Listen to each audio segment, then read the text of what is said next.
Hey, my name is Kenneth Worley, I'm a supervisor for Oklahoma County EMS. Today we're at the Crestview Community Center and we're discussing opiate overdoses and the importance of deploying Narcan as a reversal agent for any suspected or known opiate overdose. Hey, good morning. Like I said, my name is Kenneth Worley. I'm a shift supervisor for EMS. Started my career with EMS back in '94, been with them ever since. Looking at next year is going to be my 30 years, so I'll be looking at towards retiring. And I don't think the mic is close enough. I can let you guys know that this opioid epidemic is real. We see an increase in it year by year by year on our deployments to overdoses. I know probably by this time everybody in this room has been affected by opioid overdoses in one way or the other, either directly from family members or friends of family. One way or the other, you've probably been affected by it. So it is very good that we're working on the deployment of Narcan so it's easily accessible for these overdoses. Just looking at some recent statistics, we're losing about 134 Americans every day from opioid overdoses. There's a difference between opioids and opiates. Opiates is just the natural form of it. Opioids is a synthetic occurring in the medication, such as your heroin, synthetic, morphine, things of that realm. So how does somebody overdose on opioids? It's either through they're just trying it for the first time, maybe curiosity, or maybe somebody has had some type of chronic pain that they've been issued a narcotic painkiller, and now they can't get it anymore for whatever reason. The doc's not giving it to them anymore. They've cut back on these pill mills where the doctors were just arbitrarily prescribing these medications, and now they can't get them anymore, so they're forced to get them elsewhere. And once you get away from the pharmaceutical grade, you don't know what you're getting, so you can very easily overdose on one of these medications or drugs. So we'll start the presentation. This just keeps us on track. From what I hear, the health department is going to be here shortly. We're going to be distributing Narcan, and I believe the Narcan that they're distributing is this type of nasal spray here. I have a few different types up here that I just wanted to show you to be familiar with, but the kind that they are dispensing is very easy to use. You take it out of the packet, and it's like a plunger. Yeah, it goes in the nostril, and you squirt it, and it gives them 4 milligrams of Narcan. And we'll go further into that here shortly. Go to the next slide. All right, so we'll talk about the signs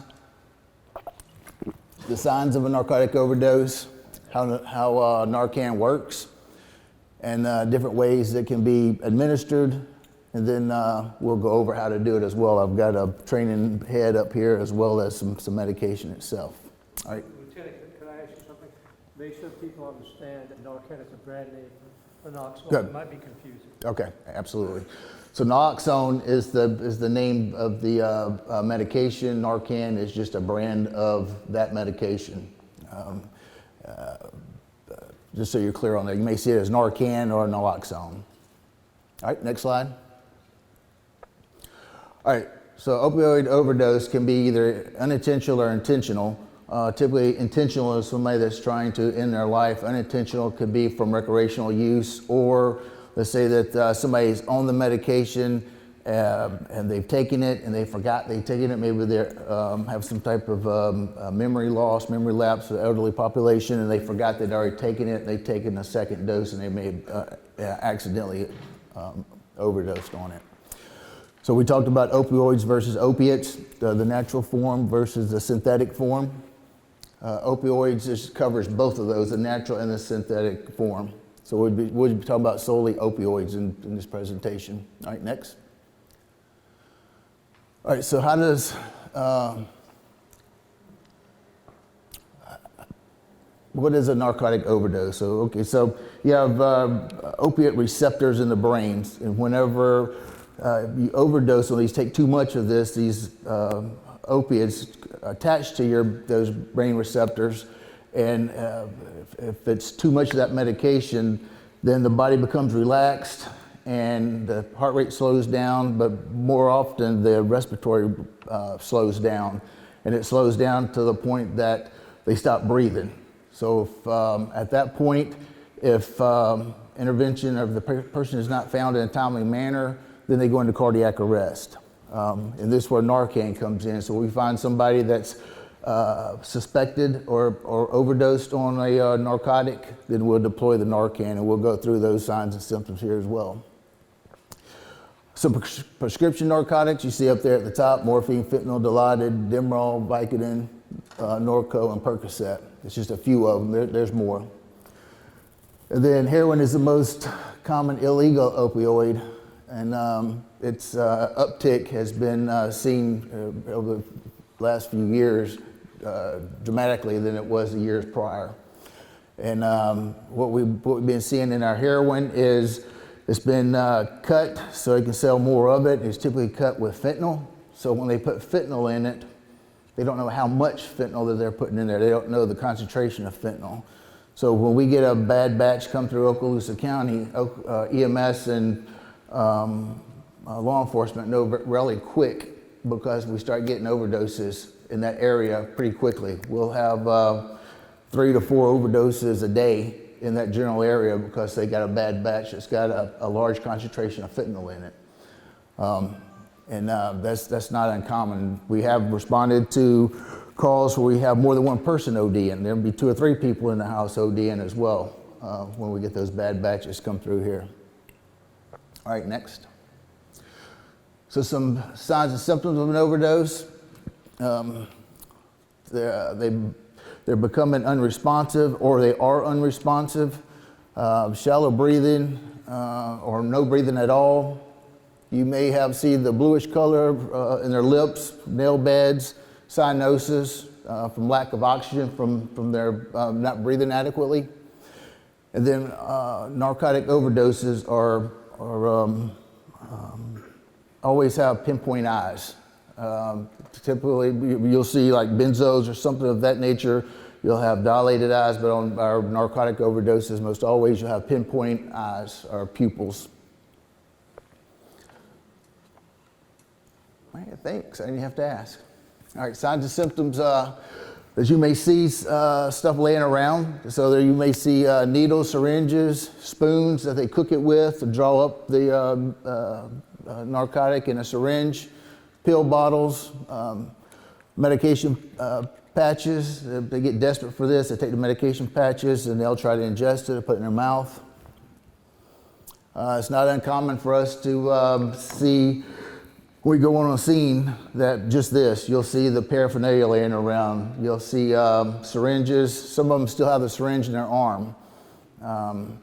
It's not uncommon that people OD or shoot up heroin while going down the road driving, believe it or not. We went to many of scenes where the car wreck was caused by an overdose. We get there, the patient's unresponsive, and the needle's still in their arm, and they're driving down the highway like this. All right, next. All right. So the antidote for an opiate overdose or a reversal agent is our Narcan or naloxone. And how it works is when it's administered, the only thing that likes opioid receptors like better in the brain than opioids is Narcan or naloxone. So the naloxone gets in the system, it gets to those brain receptors, and it replaces the opioids with Narcan, and it's almost instantaneously reversal of that overdose, depending on how far down the spectrum they are on the overdose. So if somebody's not breathing and they receive this Narcan nasal spray, we get asked the question that if they're not breathing, how do they get this Narcan into their lungs? Well, we're not trying to get into their lungs. We're just trying to get it into the mucous membranes in the nose. So the nasal spray is almost like Afrin for nasal congestion. It just coats the mucous membranes, and then it works fairly effective. Typically works in 3 to 4 minutes. Some literature says 2 to 3 minutes, but it's typically somewhere around that 3-minute mark. And we'll get in a little bit further to that here in a minute. But at that 3-minute mark, we ask that you maybe do a sternum rub, some type of little painful stimuli, so that it will wake them up so they start that breathing. We have to do that periodically. Just giving it to them and then standing back, it typically takes longer than if you, at that 3-minute mark, you start doing a little bit of pain stimulus on the chest with the knuckles, and then talking to them, hey, are you okay? Are you okay? Trying to stimulate them to open their eyes. But once they open their eyes, a few things happen. They're either scared because they don't know where they are, because last thing they know that they were shooting up or taking this medication. Now they open their eyes and they may be somewhere different. There's strange people in the house, so they may react to that. It can cause withdrawal symptoms because you're immediately taking that high away from them. So withdrawal symptoms can be agitation, nausea, vomiting. That's why we ask if you administer the Narcan that you put the patient in what we call the recovery position. You put them over on their side. So if they do vomit, they're not laying on their back to aspirate that, so it will go to the side, because that is common for them to become sick and then vomit. It typically doesn't last that long, the nausea and vomiting, but it is a side effect of giving Narcan to somebody who is actually ODing on an opiate, is that withdrawal reaction. All right, next.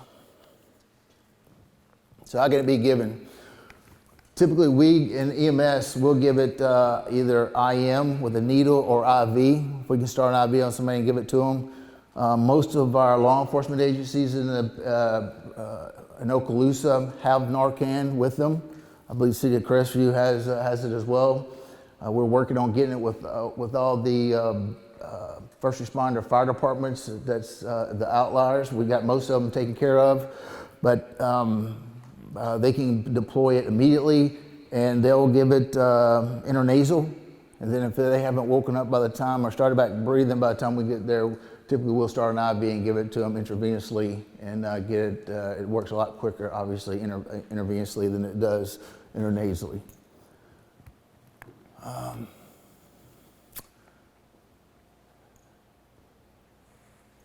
So we talked about that. The patient may vomit, be confused, and become combative. Typically, when they become combative, that's short-lived as well. It's just because they're scared, they don't know what's going on. They just come awake, and they got all these strange people standing around them. We encounter that fairly often.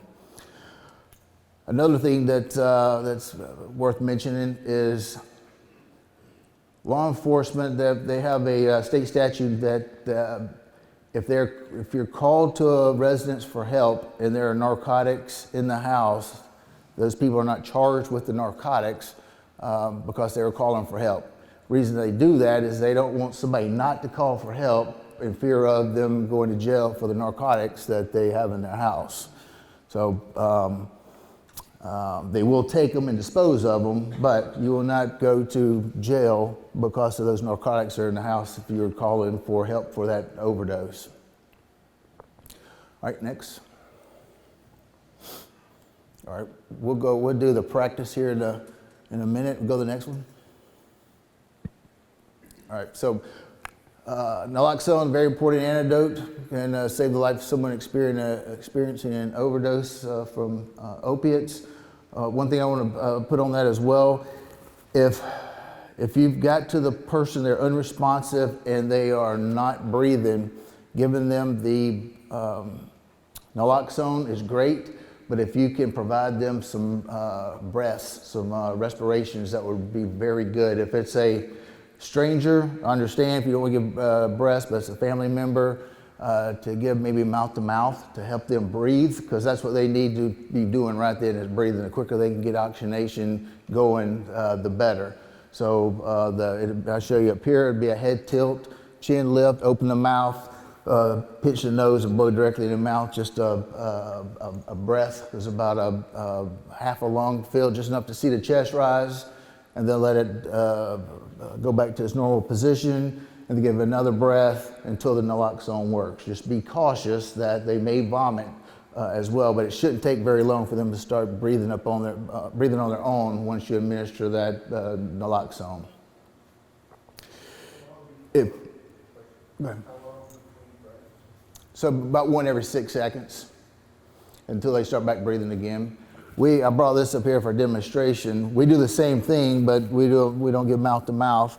We've got what we call a BVM, and then we give them breaths until they start back breathing on their own. If we're going to be able to bring them out of that overdose, that doesn't take very long. It depends on what they OD'd on and how much of it they OD'd on. Yes, ma'am. In my BLS report, when you learn CPR, they tell me that the compressions are more important. In this instance, is this one of the few times that breaths would be more important in this situation? Yep. Or would CPR be like the compressions? It's a good question. So talking about CPR, what's more important, chest compressions or respirations? In this incident, if they still have a pulse, the respirations, I was going to get to that on this next one, glad you brought it up.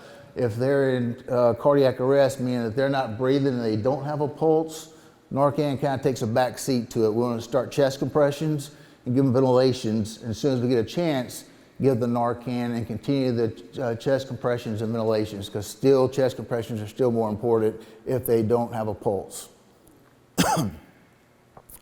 Because what the Narcan does is restore the breathing. So if we're restoring it artificially, then we're ahead of the game. So we just start giving them chest compressions, the ventilations, and then as soon as we're afforded the opportunity, we'll give them the Narcan. All right, so we talked about the signs of an opioid overdose: shallow breathing, absent breathing, pinpoint pupils, blue skin. It can also be ashen gray from the lack of oxygen, and then obviously unresponsive. All right, next. All right, so the health department, I believe they're going to be given the same type of Narcan that I have here for demonstration. I'm almost certain of it. But at any time that you have a medication, you'll just follow directions on the back. But ours comes in a little packet like this, and I believe this is exactly what you guys will get.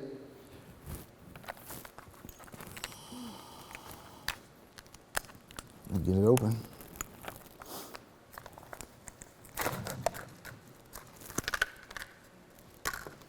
Comes out and it's small, just like this.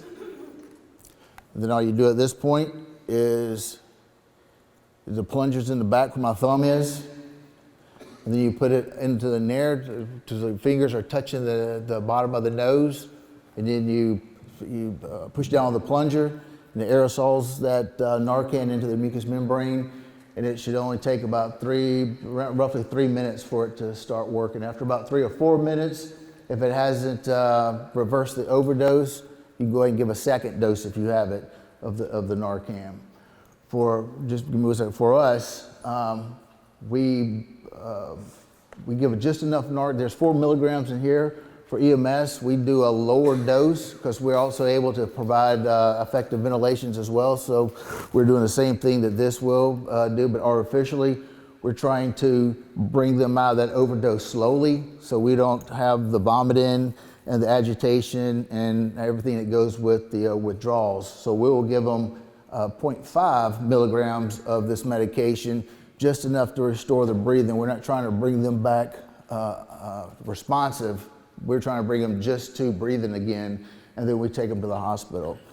Anytime that EMS or law enforcement or fire department has to deploy Narcan, the patient wakes up, they're alert and oriented, it's like it never happened. We insist that they go to the hospital with us for evaluation, because this only lasts about 30 to 90 minutes. Whatever they OD'd on, excuse me, could last much longer. So there's a possibility once this wears off, they could go back into that overdose state again. So we will insist that they go to the hospital for evaluation.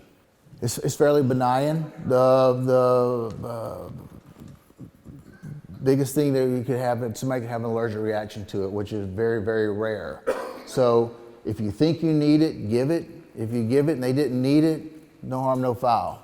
But if they needed it and you didn't give it because you were like, I don't know if it's going to be overdose or not, yeah, that's not good. So if they're unresponsive and they have shallow or little breathing, and you have other indicators that you believe that it is a narcotic overdose, then go ahead and give it. If you got a family member that's known to use illicit drugs, if you see paraphernalia laying around, if they have pinpoint pupils, any of that stuff, give it. If you give it and you didn't need it, it's a push.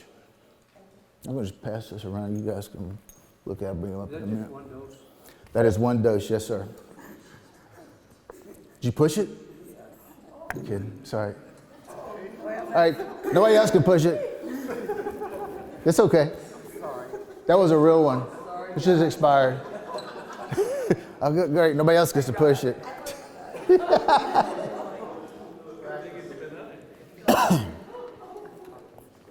All right. Any other questions? Yes, ma'am. So if y'all get these, what he just found out there, it's kind of hard to find that little edge to be able to get this out. So when you get them, take them, fold this little piece over right here, and then it's already staged, ready to go if you have to use it. Then you don't have to look for it and trying to get a knife and get it out. You've got it right there, you just pop it out. So unlike some medication has a cap on it, so you have to take the cap off. This is almost like a one-step method. Once you get it out of the package, it's ready to go. So what does an overdose look like? Somebody give me some signs and symptoms. Pinpoint eyes. Pinpoint eyes. Now, let me preface this. So if somebody is awake and breathing and they're walking around pinpoint eyes, we're not going to give them Narcan. Sure we are. This won't hurt you, trust me. This is when they are overdosing. We know it was a suspected or known opiate overdose. So they're unresponsive or decreased mental status with difficulty breathing, or not say difficulty breathing, with shallow breathing or no breathing at all. So if we just Meemaw just took 2 Percocets, go ahead and give her some Narcan. Don't do that. This is for emergency situations when they are overdosing or suspect to be overdosing. So one of the signs are pinpoint. What else? Purple lips. Bluish skin, or particularly around the lips or the nail beds. A cyanosis from not getting enough oxygen. What else? Unconsciousness? Absolutely. So you suspected a narcotic overdose. They're either known, or you saw some paraphernalia, or maybe just come up on it and you're trying to figure it out. You've seen somebody in the soup line and they passed out. So they have shallow respirations, and you open their eyes, like, eyes are pinpoint. I don't know if this is a Narcan or a narcotic overdose, but we're going to suspect it's a narcotic overdose. So you pull out your Narcan, and I'm going to set it up like that. When you go in, you put it up in the air, and you push it in until your fingers are touching the bottom of the nair, and you deploy it. At this point, we'll take them, and we'll maybe take them over and lead them over to their side in case they do vomit, that they don't aspirate or get that into their lungs. And we'll wait 3 or 4 minutes to see if it works. If it don't work, we're going to roll them back over. So we're going to get another dose out and then give them another dose, preferably in the other nair. Lieutenant, would you define not working? Because some people think not working means if they're not standing up and moving around. Roger. So really not working is they're not spontaneously taking breaths. There you go. They are not breathing. So then we deploy another one. If they have abdominal respiration or gasping breaths, they're like, there's a little bit of a pause, and those are considered not breathing. Those are ineffective. So they need to be breathing at least 8 to 10 times a minute to be able to have effective ventilation. But they're unresponsive and they're only breathing 8 times a minute, and it's shallow, meaning that you can barely see their chest rise and move, we're going to suspect an opioid overdose and give the Narcan. If it wasn't a Narcan or opioid overdose, no harm, no foul.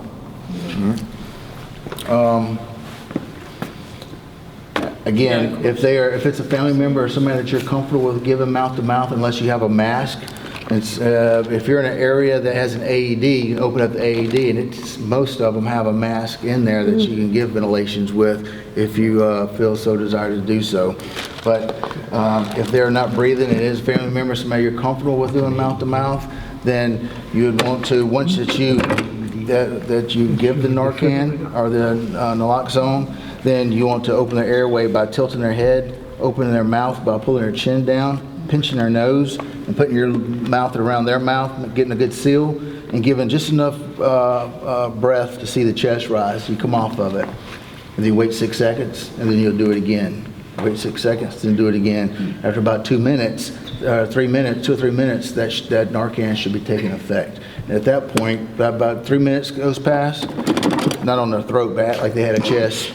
Hey, Dan, you okay? Dan.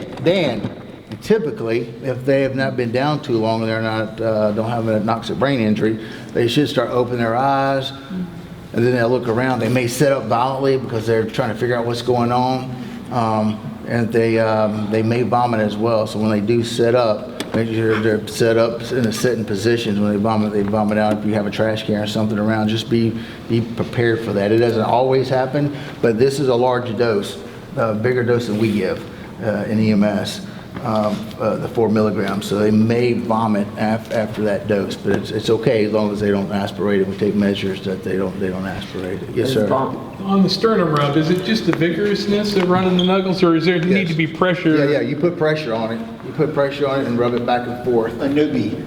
Yeah. There you go. Okay, yeah, just Don't twist their nipples. Just do this. I've seen it on TV, but I didn't know how much pressure they were actually Yes. putting on the sternum. Yeah, you put a pretty good about 3 or 4 pounds of pressure on there and just back and forth. That should be enough to wake them up. Thank you. Yes, sir. On a Narcan, is it only allowing you to give one spray or Yes, two? this is just one. This is Just one one. dose. You deploy it, one dose, then you wait for 2 to 3 minutes, or 3 or 4 minutes, and if nothing's happened, then you have to open up another package. No, these are single dose. And then you take these and toss them. See, Did they expire? They do. I think they have a 4-year shelf or 5-year shelf life on them, but these are expired, but it will have it on the back. Big letters right here, down here on the bottom, just like pretty much any other medication will have it as well. Oh, I said. So for us, when we come in, we'll have a suspected overdose. Either we'll start an IV and give it to them intravenously, or we may do IM, just put it together to get it on board relatively pretty quick. And then we will bag for them. We'll get an airway go, we'll put a little device in the mouth right here to keep the tongue out of the back of the throat, and then we'll start breathing for them until they start responding up on their own. Most of our overdoses, they are breathing. They're shallow breathing, so we'll give them the Narcan in about 2 or 3 minutes. If we give it intravenously, it takes about a minute. It don't take long at all intravenously because they don't have to go through absorb through the mucous membrane. It goes straight to the circulatory system and to the brain, and they wake up immediately, depending on how quickly somebody caught them going into that overdose. If you need naloxone, you can get it from your county health department or any participating pharmacist. In any event, if you find yourself in a situation that you have a suspected or known narcotic overdose, please call 911 and start rendering aid immediately.